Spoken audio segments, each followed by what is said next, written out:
السلام علیکم، کیا حال ہے؟ کیسے ہیں آپ لوگ؟ کیسا چل رہا ہے سب؟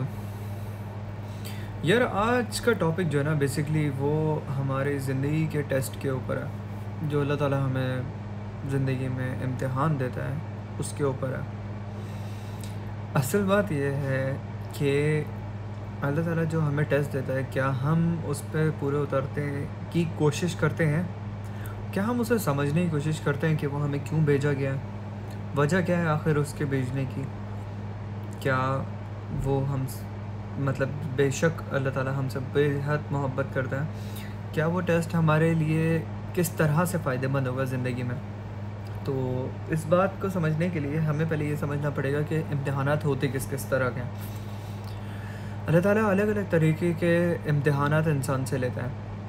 کبھی یہ ہوتا ہے کہ اللہ تعالیٰ امتحان لیتا ہے انسان سے مال کے ذریعے، کبھی اولاد کے ذریعے، کبھی محبت کے ذریعے، اور یعنی الگ الگ طریقے ہیں۔ یہ ڈپینڈ کرتا ہے بیسکلی انسان کے اوپر کہ وہ کس طرح سے جو ہے کس چیز کے اوپر کتنا ریئیکٹ کرتا ہے۔ اصل چیز یہ ہوتی ہے، جیسے میرا ہے کہ اللہ تعالیٰ نے الحمدللہ جب بھی مال کے ذریعے آزمایا تو مجھے اس میں کوئی پرابلم نہیں ہوئی، کیونکہ مجھے مال کے لیے پرابلم نہیں ہوتی، یعنی میں اس کی پرواہ نہیں کرتا ایسی کہ جس کے لیے ہوتا ہے نا کہ جیسے لوگ مر رہے ہوتے ہیں کہ یار پیسہ پیسہ پیسہ، مجھے اس چیز سے پرابلم نہیں ہوتی۔ اچھا میری جو ہے نا جو مجھے زیادہ تکلیف دیتی ہے، یعنی جس میں میرا واقعی میں امتحان ہوتا ہے، وہ ہوتا ہے میرا لوگوں سے لگاؤ، محبت۔ یعنی اس چیز کے اندر میرا امتحان جو ہوتا ہے وہ تھوڑا ٹف ہوتا ہے۔ میری زندگی میں اللہ تعالیٰ نے مجھے 2-3 قسم کے امتحانات دیے۔ میں نے اللہ تعالیٰ سے ہمیشہ دعا مانگی کہ مجھے اس میں سفل کر،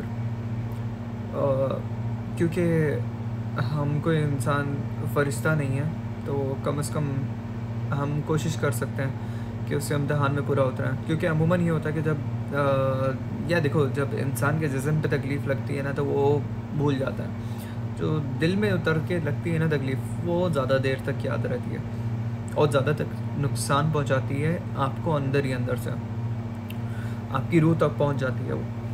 تو پھر اس کے بعد اصل بات یہ تھی کہ اللہ تعالیٰ نے جب امتحان دیا تو تکلیف بہت ہوئی، بہت سب کچھ تھا، اللہ تعالیٰ سے دعا مانگی بے حساب۔ اور اچھا اس میں سکون کس طرح سے ملتا ہے؟ جب تکلیف دینے والا کون ہے؟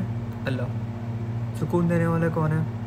وہ بھی اللہ ہے۔ تو ہم سکون ڈھونڈنے لگتے ہیں دوسری چیزوں میں تو ہم بھٹک جاتے ہیں، اور جو بھٹک گیا وہ پھر گیا۔ اس سے بہتر نہیں ہے کہ ہم اللہ تعالیٰ سے مانگ لیں۔ جب ہم اللہ تعالیٰ سے اس تکلیف میں ہوتے ہیں نا، جب وہ بے حساب درد ہوتا ہے، جب اس میں ہم اللہ تعالیٰ سے کہتے ہیں نا یا اللہ یہ تیری رضا ہے اور میں اس میں خوش ہوں، وہ اللہ جو سکون ملتا ہے نا وہ آپ کو کسی چیز میں نہیں مل سکتا، کہیں پہ بھی نہیں مل سکتا۔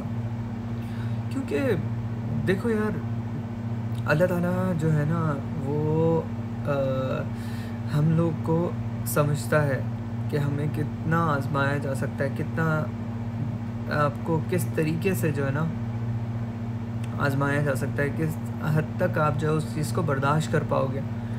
تو اچھا ہاں، آپ لوگوں نے حدیث قدسی جو ہے وہ آپ لوگوں نے سنی ہوگی نا، ایک تیری چاہت ہے ایک میری چاہت ہے، ہوگا وہی جو میری چاہت ہے۔ اگر تو نے کیا تھا، اگر تو نے نافرمانی کی اس میں جو میری چاہت ہے تو میں تجھے تھکا دوں گا اس میں جو تیری چاہت ہے، اور پھر ہوگا وہی جو میری چاہت ہے۔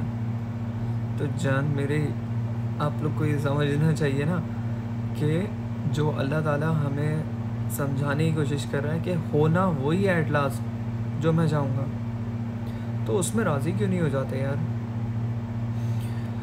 ہمارے اندر بہت بڑی کمی ہے یہ، ہر انسان کے اندر ہے یہ ہر انسان کے اندر ہے، کیونکہ ہم فرشتے نہیں ہیں، لیکن ہمیں اللہ تعالیٰ نے جو سب سے اونچا درجہ دیا ہے وہ کسی نہ کسی وجہ سے ہی دیا ہے۔ کبھی سوچ کے تو دیکھو وہ وجہ کیا ہے کس بات کے لیے اللہ تعالیٰ نے ہمیں اتنا بڑا درجہ دیا ہے اشرف المخلوقات کا، تو کچھ نہ کچھ تو خاص ہے نا. کیوں؟ ہم ڈیسیشن لے سکتے ہیں، ہم اچھے برے میں سمجھ رکھ سکتے ہیں، ہمیں اچھے برے کی سمجھ ہے کہ کیا صحیح ہے کیا غلط ہے، لیکن ہم پھر بھی غلط کر رہے ہوتے ہیں. کیوں؟ کیونکہ ہمیں اپنے آپ کو سیٹسفائی کرنا ہوتا ہے. بس ہمیں یہ ہوتا ہے کہ ہاں بھائی ہونا تو وہ یہ ہے، تو پھر ہم وہ کریں جو ہماری مرضی ہے. اس کی رضا میں شامل ہو نا. جو وہ کہہ رہا ہے اس کو تو سن کے دیکھو، وہ تمہاری وہ بھی سنے گا جو تم نہیں کہہ پائے اس سے. تو اللہ تعالیٰ کو سمجھو اور اسی کے حساب سے چلو تو زندگی بہت آسان ہو جائے گی. بس یہی ہے، ایک چھوٹی سی بات تھی جو مجھے لگا کہ سمجھانا چاہیے سب کو. بھائیوں والا مشورہ ہے کہ جو اللہ تعالیٰ دیتا ہے، جتنا دیتا ہے اس میں راضی رہو. بھلے وہ کم لگتا ہے تمہیں، لیکن یہ دیکھو دو چیزیں، مال و دولت میں مال و دولت تو ایک ہی چیز ہے، یعنی مال اور دین میں. دین میں آپ اپنے اوپر والے کو دیکھو، صحیح ہے. مال میں اپنے سے نیچے والے کو دیکھو. ہم لوگ الٹ کرتے ہیں. اس سے بہتر ہے کہ ہم جو ہے طریقہ کہ اگر آپ کے پاس جتنا مال ہے اس سے نیچے والے کو دیکھو کہ وہ کس طرح سے گزار رہا ہے زندگی. وہ بھی تو گزار رہا ہے نا زندگی. اللہ تعالیٰ نے اس کو کم دیا لیکن پھر بھی وہ گزار رہا ہے. کیسے؟ صحیح ہے. جب دین کی بات آتی ہے تو اپنے سے اوپر والے کو دیکھو کہ کس طرح سے جو ہے وہ آپ اپنے آپ کو بہتر کر سکتے ہو. تو یہی چیزیں ہیں. دیکھو یار، کمروں میں جانے کے بعد نا کوئی کسی کے کام نہیں آ رہا، سب یہیں رہ جائے گا. کون ہو آپ، کہاں سے آئے، کہاں گئے، کسی کو نہیں پتہ چلنا. صحیح ہے. تو بہتر ہے کہ اپنی لائف کو خود سدھارو. اپنا جو برائیاں کر رہے ہو نا وہ چھوڑ کے اچھائی کی طرف آ جاؤ. کیونکہ بات یہ ہے کہ جب مرنے کے بعد اللہ تعالیٰ کے سامنے جاؤ گے تو کیا چہرہ لے کر جاؤ گے؟ رسول کی امت ہے اس نام کے اوپر نکل جاؤ گے؟ رسول کی امت کے نام پہ بھی نکل پاؤ گے؟ آپ صلی اللہ علیہ وسلم نعوذ باللہ تمہیں وہ بھی جو ہے نا ہمیں دھتکار دیں گے کہ یہ ہے، میں نے یہ تربیت دی تھی، میں نے یہ کہا تھا فالو کرنے کو اسلام کو، میں نے کہا تھا اسلام کو فالو کرو، میں نے بتایا تھا کہ کس طریقے سے فالو کیا جا سکتا ہے، لیکن ہم نے نہیں کیا. اور ہم بلیم کس کا بڑھا لیں گے؟ کس کے اوپر؟ ہمیں ندامت ہوگی اس ٹائم کے اوپر، اور اس ٹائم کے اوپر ندامت کا واللہ کوئی فائدہ نہیں ہوگا. اس سے بہتر نہیں ہے ندامت اس دنیا کے اندر ہو جائے اور اس کی ہم معافی مانگ لیں کہ اللہ تعالیٰ ہمیں بخش دے. بھائیوں، سچ میں، بھائیوں بہنوں، سچ میں وقت ہے ابھی سدھر جاؤ. کہیں یہ نہ ہو کہ آنکھیں بند ہو جائیں اور سب دھرا کا دھرا رہ جائے. دعا میں یاد رکھیں، اور بس دعا میں یاد رکھیں، یہ بہت بڑی چیز ہے.